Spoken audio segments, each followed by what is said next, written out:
I'm going to save you so much time that in this next like 7 to 10 minutes of me talking about this, you're going to literally shave off years of your life and years of trauma and extra trauma and just horrible circumstances, because you're gonna actually date the good ones, and that would be nice, right? Okay, so for those of you all that don't know me, my name is Air. I own Flying with Air down here in Miami. We are Miami's largest apothecary with 3 locations. And I had to think that one through. And we also have a really nice online presence. Either way, we help you bring healing tools into the metaphysical or into the physical, including mental health. I am a survivor of human trafficking, and I am a survivor of different types of trauma and domestic violence. Because of that, I know a thing or two about mental health, and that is what I went to school for. That is what I do on a daily basis. And right now, I want to save you a lot of time and kind of highlight 3 people that, after you've been through a traumatic experience, that you should avoid dating at all costs. I learned this the hard way. I'm going to speak a little bit from personal experience. I'm going to speak a little bit from other survivors' experiences and what I have learned from coaching survivors or coaching people who have been through trauma or traumatic experiences on their dating and how that looks. I'm also in Miami, guys, so dating in a city like Miami or dating in New York, which I have done as well, dating in Atlanta, dating in cities is not easy for the faint of heart, and definitely not easy for people that have been through any type of significant trauma. Now, I actually have this little coin or quote if you've read any of my books. They are bestsellers about my traumatic experience, how I survived, and not only survived, but turned into a thriver. And if you want to check those out, by all means, Model Stop Traffic is the name of the first book. I highly advise start there, then go into Trafficking Aftermath, and then we can just go into all the other types of things that we're doing. I just launched an audiobook not too long ago for Model Stop Traffic after it's been out for, I think, 5 years, and I wanted to do that whenever I felt at my most healed, because writing about that obviously was a very hard experience. Then going out on book tours and talking about my trauma on stage in front of hundreds of people, and then doing it on television, that was just a lot. So at that time, I did not feel like it was best to do the audiobook. But now I'm even further along in my healing journey, and I just felt like it was a beautiful time to do it. So you can check that out. Even if you're not a reader, there's an audiobook. Now, I've given you all this credibility. Let me get into like the good stuff, right? What you need to avoid whenever you have been dating and you've been through trauma. So I'll start off with just saying, if you've been through a heavy traumatic experience, I highly encourage that if you are still within the first year of your trauma, to not date.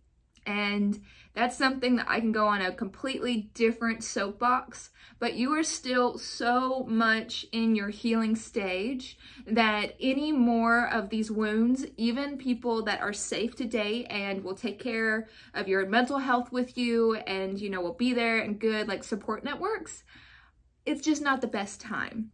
I would much rather you learn a little bit more of that healing on your own and that foundation. And then whenever you've worked your way out of that, welcome to the dating pool.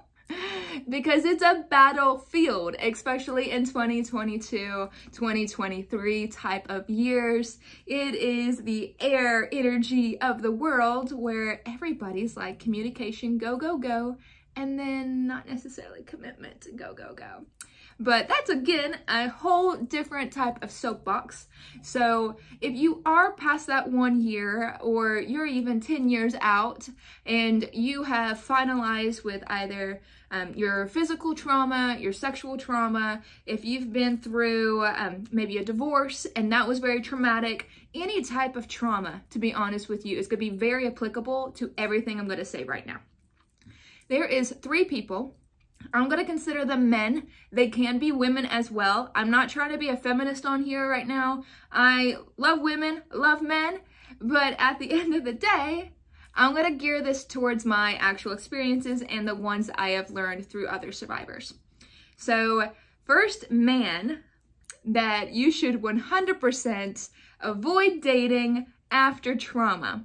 This one is automatically going to make you go like, what? And be a little bit controversial, but I have my purpose. I have my meaning. I thought this one through, guys. The first guy that you should not date, and that I will admit that I made the mistake of dating, is the innocent. Now, the innocent is defined by me as the guy that has no idea how to relate to your trauma and has also not been through any traumatic experiences of significance at all. And I also know it's 2022, 2023. It is hard to meet somebody that hasn't been through some type of traumatic experience, but I found it. I found the guy, and he had came from a very privileged family, very blessed family, and he couldn't relate to me whatsoever. I would try to have meaningful or deep conversations, not even in regards to my trauma, but just in depth, because when you've been through trauma, you grow the soul, you push it, right? You go to like the ends of the earth or the ends of yourself and identifying yourself. And so if you're with somebody or you're dating somebody that can't relate to those things, it can feel very safe, right? It can feel very much like, okay, I am in this little cocoon, nobody can hurt me, like this person's not gonna hurt me because like they just have this encompassing like white light around them. But at the end of the day, and this was my personal experience and the experience I've heard from other women, is when they can't relate and they don't know how trauma goes, there's two things that really go south. The first thing is when something bad happens, because it's only a matter of time. I think Taylor Swift said it best when she said, life is emotionally abusive. It is a matter of time when something bad's gonna happen. And while you have gone through bad things, bad experiences, bad trauma, they necessarily haven't. So you already know that you're a strong individual. That's why you're here. That's why you're talking with me, right? They don't. So you have no idea how they're going to react, how they're going to be. Are they going to flee? Are they going to fight? Are they going to freeze? These are all traumatic experiences, and these are reactions to them, right? So you really don't want to be with somebody like that, where it's almost like you're gambling your future, right? Let them get a little bit of rust on the wheels, guys. And then the second most important thing that you're going to realize when you date the innocent is that it's extremely lonely. You won't have somebody that has that connection on a spiritual level, on a soul level, or even on a heart level, depending on what your belief system is, because at the end of the day, they can't go there with you. And I personally battled through this for about 2 years, where I loved this guy. He was going, made me feel very safe. We had fun. It was enjoyable. Like, you know, I felt like I was in one of those like furry little blankets all the time. But at the end of the day, again, healing is a journey. And if you can't have meaningful, deep conversations with somebody, it becomes lonely. And I actually battled through depression and other different types of levels of anxiety and anger and grief, all the way down the rabbit hole, fill in the blanks, guys, because I felt so lonely, right? So definitely consider that when you meet somebody and you've been through trauma and you're like, okay, this guy is so innocent, or this girl is so innocent. Can they actually relate to my soul? Right? Because we're talking about endgame right now. We're not talking about like, hey, how are you doing? You know, Saturday night, let's hook up. I'm talking about endgame material. Okay. The second guy, flip the script completely. The second guy you want to avoid dating after trauma is the narcissist abuser. And this one is tricky because especially in this day and age, it's a me culture. it feels like everybody just is out for themselves and no one's trying to grow a companionship. And it's something where you can fall down that rabbit hole real quick and you don't even realize it because you're such a giving person. You're someone that has such a full heart and so much love to give. Again, you've been to the depths of your soul. You know what's there, right? And you will just continually pour that out. This type of trauma also comes up whenever you've been through childhood trauma, where you were always trying to like please a parent, or if you felt like you were in a very much perfectionist or competitive like childhood nature, like this person will make you feel like you always need to like please them or be better or enough or deeper. And at the end of the day, you will be spiraling. And this happens not just whenever you recently went through your trauma, but it can happen years later. And I'm sure there's some women out there that are like, that's my ex-husband, or some men out there saying, that's my ex-wife, that narcissistic personality, that me. But if you've been like me and through some heavy trauma, I've actually gone all the way down further with that road where there's the abuse. So trauma, and especially survivors of mental or sexual abuse, go down this rabbit hole more often than not if they've not taken the time to get help. And I'm not necessarily saying therapy. There's so many different ways to get help. But if you have not done your healing, you are setting yourself up for this. So with this, there is financial abuse, where you're paying all the bills, and they also require you to do all the housework and do all the work. So it's almost like they're living like a king or they're living like a queen because they know that you know what it's like to do hard work, right? Or it's mental abuse, and they will say things, or verbally will say things of like, this is your trauma speaking, or you're too much, or are you sure that's not, you know, X and X that happened to you? And there's a time and a place where somebody will sit you down and love you enough to be like, hey, let's talk this through, let's talk this out, and see if we can go deeper into your healing. But there's also, more often than not, with abusive relationships, it's more like this is not about me, this is all your issues, and this is because you've been through this. And that's not always the case, guys. Like, legitimately not always the case. And if they do feel that way and they're in a good place, you can easily say to them, this is one of the healthiest things I think you can say is, hi, I respect that you see this, you know? I'm going to actually bring this up with, you know, such and such that's helping me through growing in my healing or in my journey or my therapist. At this time, I'm glad you brought it up. I would like for you not to bring it up again unless it has a meaningful effect or there's been an increase in it. But at this time, I am going to work on this over here because it's not your responsibility to fix me. And anybody that goes and like attacks that further is really showing their colors when it comes to that. And I'm a firm believer that once somebody shows you their colors, believe them. I'm gonna say that one more time because I just love that. And I actually learned it from a previous relationship. I'm a healthy one at that. Once somebody shows you their true colors, believe them. So the last one of the abuser category is probably the most obvious. It's the one that is physically abusive towards you because they do see you as weak or less than because you've been a victim in the past. That is the type of relationship you need to flee right away and get help. There's so many different services and there's so many different people that care about you, even if you don't even know they are in existence. There's people like me that care. So that one puts a very tight little package and a little bow on top, because it's holiday season right now, guys, about the narcissistic abuser stereotype of the people you shouldn't date after trauma. Okay, this last one is one that I feel like a lot of people get caught in, whether they've been through trauma or not. But if you are someone that's been through traumatic experiences and in the dating world, it's even more important that you make sure that you watch out for this one.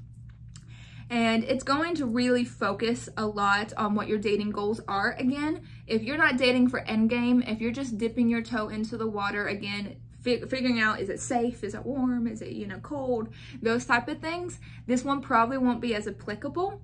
But if you're someone that has really safeguarded your heart and done a lot of healing, and you want to make sure the next step that you take is very healthy and very secure, this is important for you guys. Okay. Yes.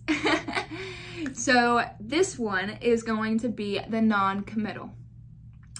It can go so many different ways, but it always reveals itself.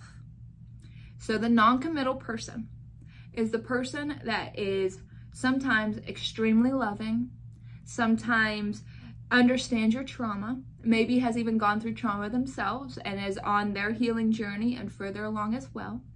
They may be someone that doesn't relate with your trauma, but they respect you as a person.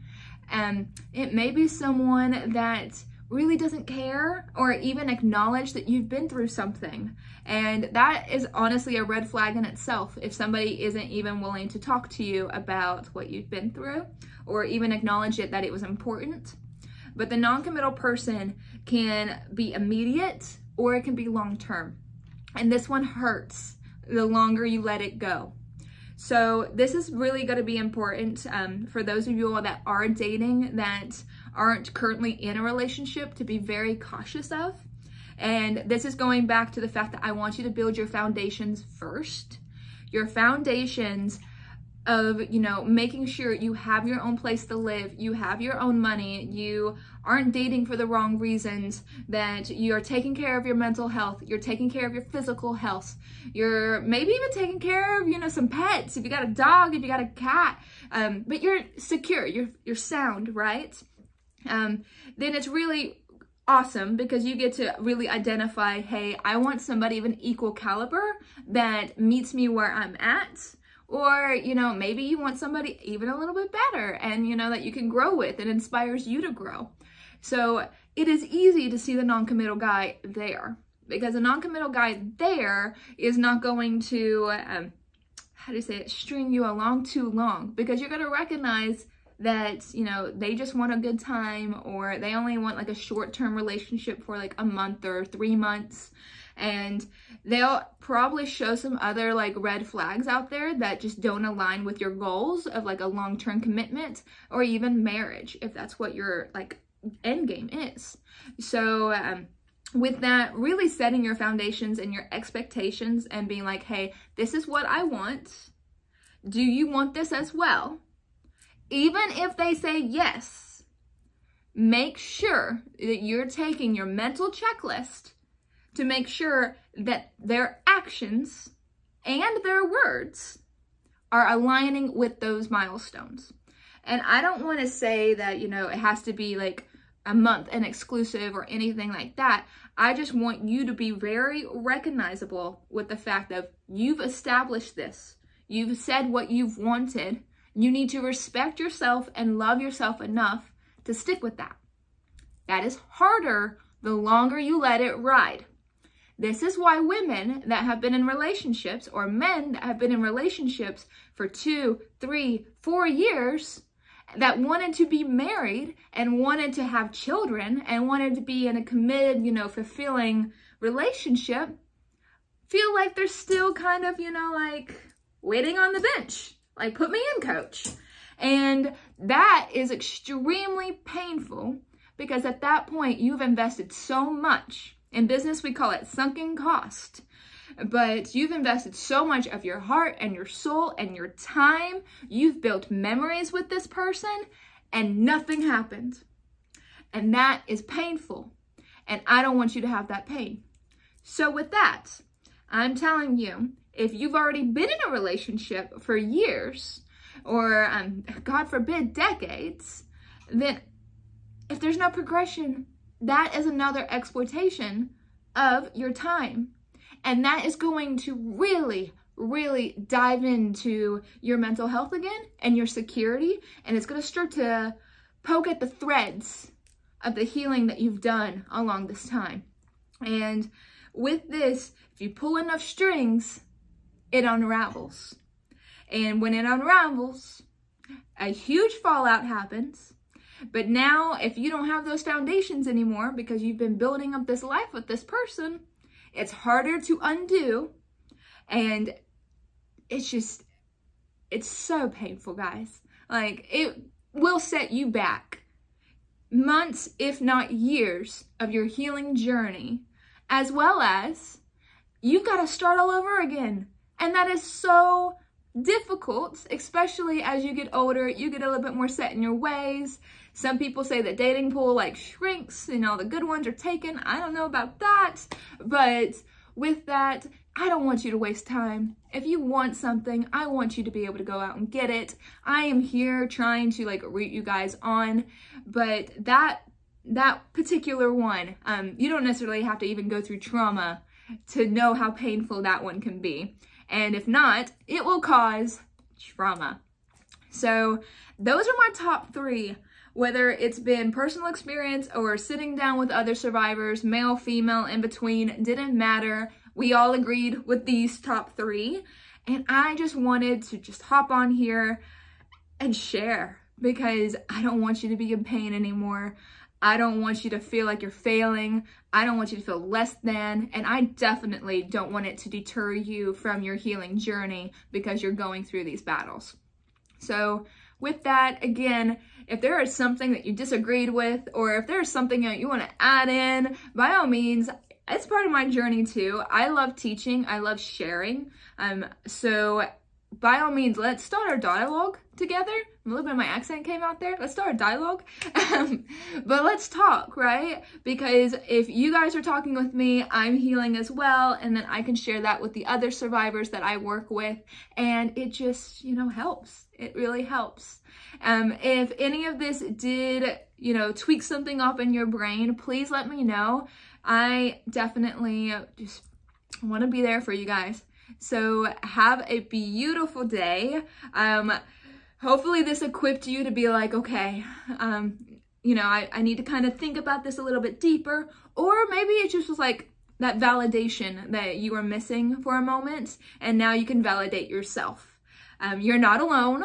We are all survivors of something.